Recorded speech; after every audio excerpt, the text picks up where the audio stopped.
అందరికీ నమస్తే అండి. గత 5 సంవత్సరాల నుంచి రాష్ట్రంలో వైసీపీ అధికారంలో ఉంది. సో పవర్ వాళ్ళ చేతిలోనే ఉన్నప్పుడు ఎప్పుడు కూడా కేసులు ప్రతిపక్షాల మీదే ఉంటాయి.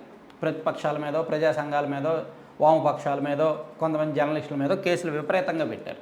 కాళ్ళు దాటి బయట పెడితే కేసు, మాట కొంచెం తూలితే కేసు, చేతిలో కర్ర ఉంటే కత్తి పట్టుకున్నాడని కేసు, రకరకాల కేసులు జరిగాయి. సో రూల్స్ అన్నీ కూడా వాళ్ళకే వర్తించాయి.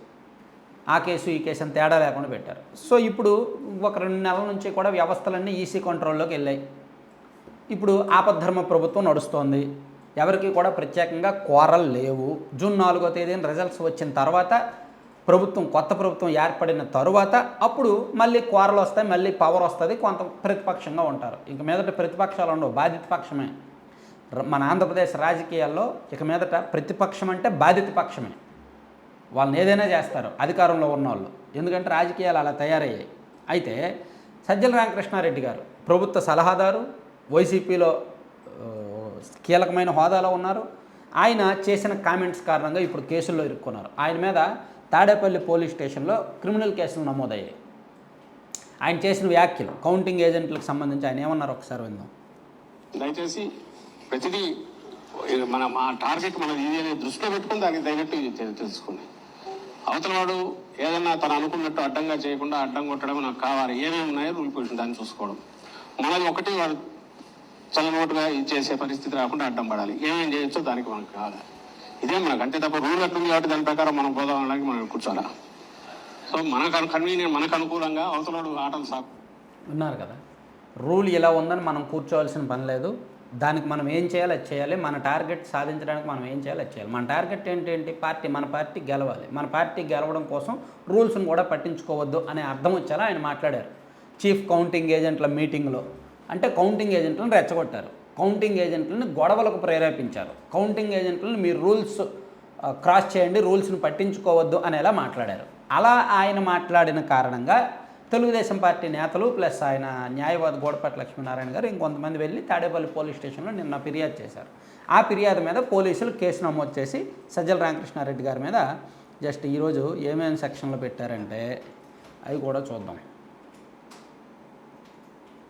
సజ్జల రామకృష్ణారెడ్డి గారి మీద ఎప్పుడూ లేనిది ఆయన మీద కేసులు నమోదయ్యాయి అన్నమాట.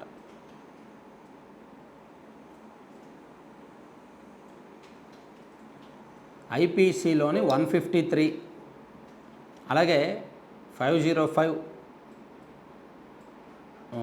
125 ఆర్పిఏ, ఈ 3 సెక్షన్ల కింద కేసులు నమోదయ్యాయి.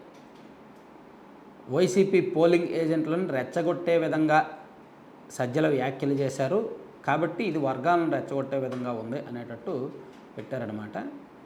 సో సజ్జల రామకృష్ణారెడ్డి గారి మీద కేసు నమోదవుద్దని ఎవరు ఊహించి ఉండరు.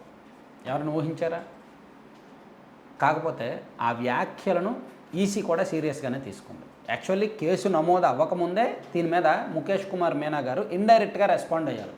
ఎవరైనా కౌంటింగ్ కేంద్రాల వద్ద అతి చేస్తే జైలుకు పంపిస్తాం, కౌంటింగ్ కేంద్రాల దగ్గర 3 అంచెల భద్రత ఉంది, ఏమాత్రం అతి చేసినా అక్కడ గొడవ చేయాలని ప్రయత్నించినా ఇమీడియట్గా అరెస్ట్ చేసి జైల్లో పెట్టేస్తాము అని వార్నింగ్ ఇచ్చారు. అంటే ఈ కామెంట్స్కే ఆయన ఇండైరెక్ట్గా రెస్పాండ్ అయ్యారు, పేర్లకి సంబంధం లేకుండా, పేర్లు ప్రస్తావించకుండా.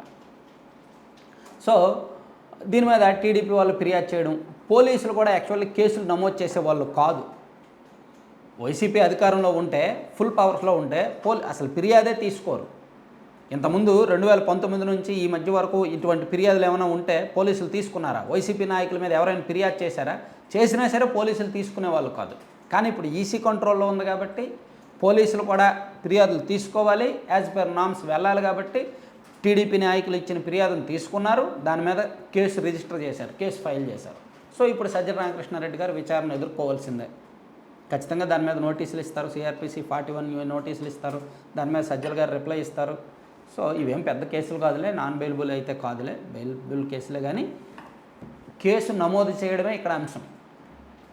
అదే అంశం. వైసీపీ నాయకుల మీద కేసుల పరంపర కొనసాగుతుందా? రేపు పొద్దున జూన్ 4వ తేదీన ఒకవేళ టీడీపీ అధికారంలోకి వస్తే ఏ విధంగా కేసులు పెట్టబోతున్నారు అనేదానికి ఇదేమైనా సంకేతమా? తెలుగుదేశం పార్టీ ముందున్న రోజుల్లో ఎలా ఉండబోతోంది అనేదానికి ఇదేమైనా ఒక సిగ్నల్ ఇచ్చినట్ట అనేది మనం భావించవచ్చు. ఇది ఒక ఆరంభం మాత్రమే. ఒకవేళ వైసీపీ వచ్చిందనుకోండి ఈ కేసు ఇమీడియట్గా కొట్టించేస్తారు, పెద్ద సమస్య ఏమీ కాదు. ఇమీడియట్గా కేసు కొట్టేస్తారు 2 రోజుల్లోనే, లేదా జనం మర్చిపోయేలా చేస్తారు, అందరూ మర్చిపోతారు. టీడీపీ వస్తే ఈ కేసు మీద కేసులు, కేసుల మీద కేసులు ఉంటాయన్నమాట. అందుకే అన్న ప్రతిపక్షాలు ఉండవు, ఇక మీదట ఉండేది బాధిత పక్షమే. Thank you.